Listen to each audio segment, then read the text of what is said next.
Welcome Aries. Thank you for joining me. I'm very happy to have you here. This is a reading for the middle of April, mid-April 2022. Okay. It's good for Aries, Sun, Moon, Rising and any significant Aries placements. It's a general reading, so whatever comes up in the energies comes up. It's sort of to a certain extent for you to apply to you as you see fit. It might apply to career, love, spirituality, whatever. I'm just picking up on the energies. It's going to apply to all of you differently. If I do see a particular theme coming through, I will let you know.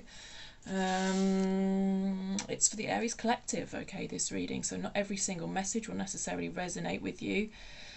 That would be virtually impossible. Pulling on collective energy is something else, but I do believe if you've found this reading there will be something in it for you, okay?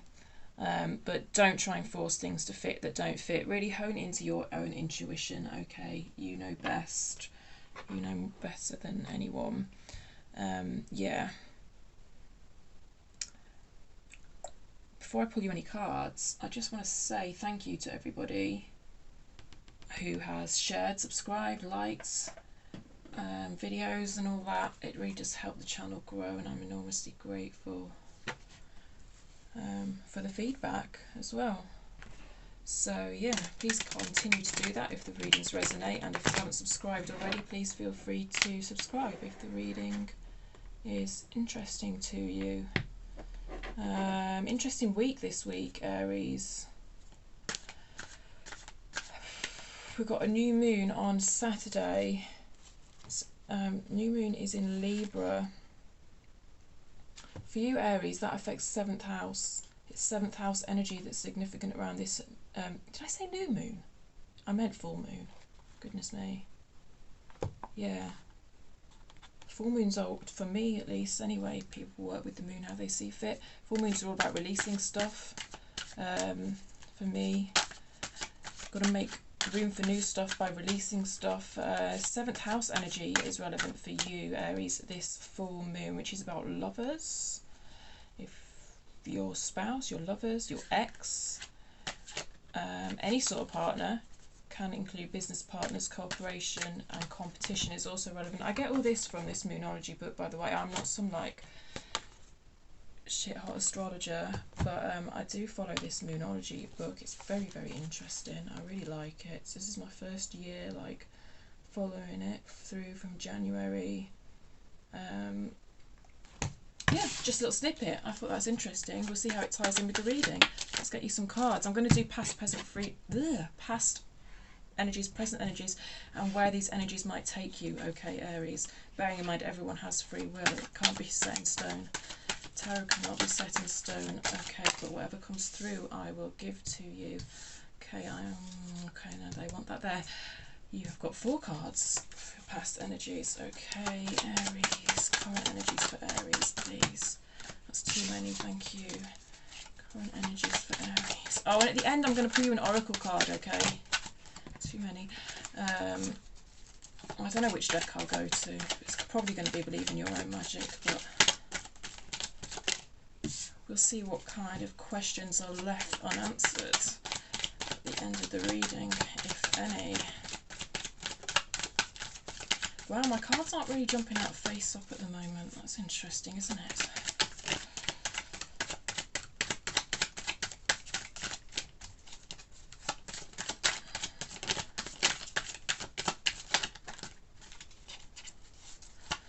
One more card. Oh, thank you. One more card that's got thrown on the floor. Hi. I don't deliberately hide my face, by the way. It's just I really like to show people the cards, and the way my desk is in my room and that, it's just easier doing it this way. I might find a new setup in the future. You know, my face is alright, to be honest. Future energy there for Aries, please. Queen of Cups, nice. Future energy for Aries, please. Future energy for, thank you. Hermit in reverse. Coming out of that Hermit energy, I feel.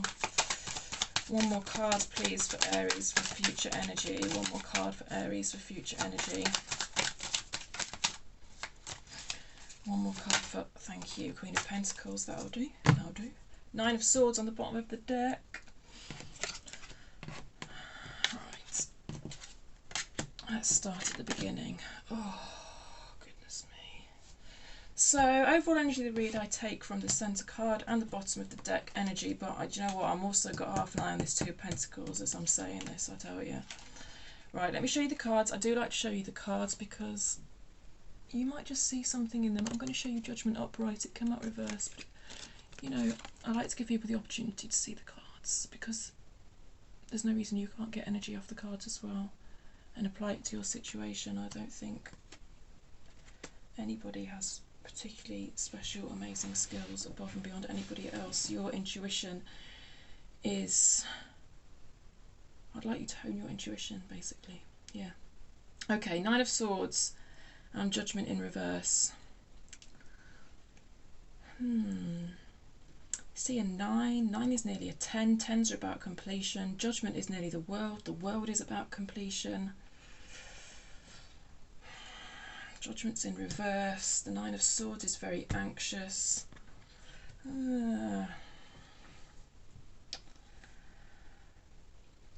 Part of this is to do with the decision. Part of this is to do with the decision that's causing you anxiety. But part of this is having trouble closing out a cycle of some sorts. The new moon... why do I keep calling it the new moon? What's wrong with me? The full moon that's coming up on Saturday. Like I said, full moons are about releasing stuff. It's good time to think about what you need to kind of release in order to kind of complete a cycle. Something's possibly keeping you up at night. We've got the moon as well on this card.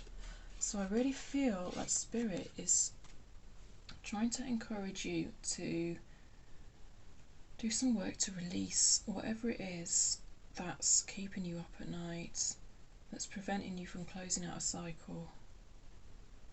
Feels like you're holding on to something that's not serving you anymore. But also there's a decision. We'll get onto that when we go over the current energies, I think. But I do feel like this is a literal judgment call for some of you. And it's causing you significant enough anxiety that it's come out on the bottom of the deck. You might be burying it to a certain extent. Bottom of the deck stuff sometimes is buried. So as I'm saying this, you might be like, nope. No, that's not me. I'm fine. I'm fine. I don't know, Aries. Well, you got to do what you got to do, haven't you? Yeah, right. Past energies. Let's go there. Five of Pentacles in reverse. Six of Cups in reverse. Yeah, you see, Six of Cups is looking to the past. Kind of in a way that doesn't serve you. It's like this is related to what you're struggling to let go of, what I was talking about. You see, you're seeing something through rose-tinted glasses. Let me just show you the I'll show you it upright, the Six of Cups. But it came out reversed. I feel like you're dwelling here in this past energy. And it feels like it's carrying towards the current energy as well. I don't know, there's some situation you're not letting go of. And I don't think you're seeing it all that clearly in that. I think you're just remembering the good times and forgetting that there was bad times. I mean, Five of Pentacles came out in reverse. So this feels like whatever the situation was, it's like what you had to offer in this situation. You see the way she's holding out this kind of cup, this offering. It feels like whatever you had to offer in this situation, it wasn't valued. Okay? Possibly you felt a bit rejected. It's like your nurturing wasn't valued. I feel like you're a nurturing person here in this past energy, well, and in general, but it's like you were offering your care and attention and it just kind of got shoved back in your face, actually, to a certain extent here with the Empress in reverse.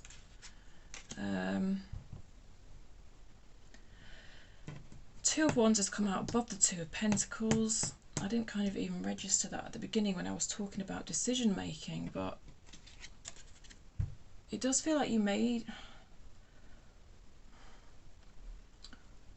I think some of you made the decision to walk away and then went back on that decision, to be honest. Because it's like or you've made a decision to walk away and you did it physically, but energetically you've not walked away. Energetically you're still there, something like that. It feels a bit push-pull, to be honest. Because it's like, this feels like decision making, and it feels like the decision got made, but somehow carrying through into your current energy, it still feels like you're toying with the decision. So perhaps some of you might be looking back saying, well, did I make the right decision? See how he's juggling here. Did I make the right decision? Did I make the right actual judgment call? Or some of you may have gone back on that decision.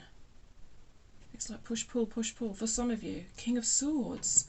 King of Swords has come out in reverse. The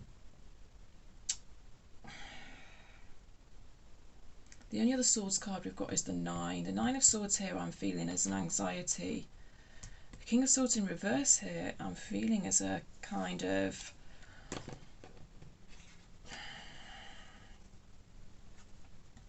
well, you're putting your heart above your head, if that makes sense.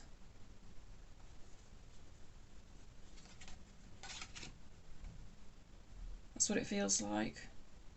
I don't think any particular one, heart or head, should win. Ideally, they agree. I don't think they agree here. And I think any sort of logical thinking, although it is present because we've got the 9 of Swords. However, it feels like it's suppressed. Feels like it's suppressed, Aries. Yeah, okay. So this 7th house energy does feel like it's coming up in this reading for you, this 7th house energy, which is relevant to the full moon in Libra on Saturday, because that is about partners in some way. It feels like all of this could apply to a love situation, but it's not necessarily that. Like 7th house energy can be business partners. It feels like it could apply to that too. Yeah. And the other relevant 7th house thing, as I said, was cooperation and competition. That kind of feels like it relates to this push-pull that I'm going on about here. Yeah. Make sense of that as you will. Apply that to your situation as it fits, Aries. Feel free to let me know in the comments how it applies to your situation, because it's very hard to give specifics in a reading like this. Very interesting. I feel like you're okay though, Aries. Do you know what I mean? I feel like you've got this. Yeah. Let's look at your future energy now, Aries. Queen of Cups upright.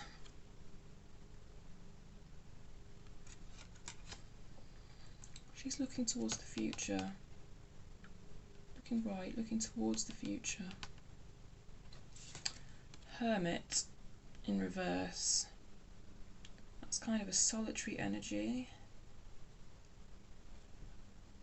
I feel some reluctance on your part to enter into this kind of soul-searching energy, which is sometimes necessary. It's kind of like about introspection and kind of touching base with yourself. Queen of Pentacles came out as well in reverse. So we've got 2 queens.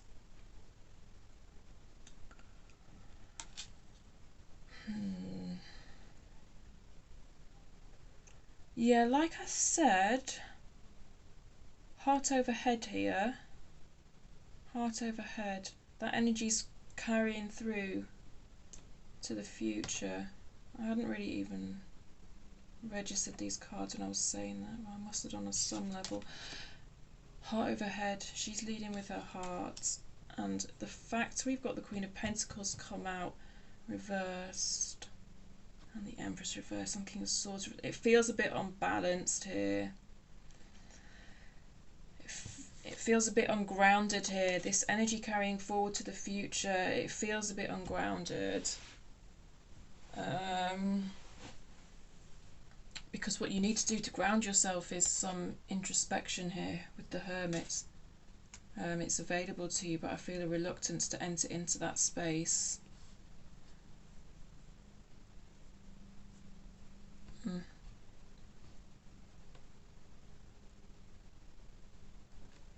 Yeah. Well,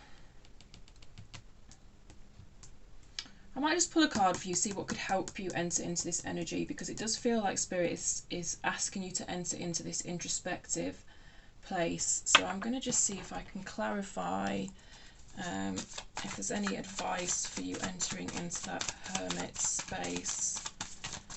How can Aries help themselves enter into that? Thank you. Ooh, Fool. Fool energy. How can Aries... thank you. Thank you.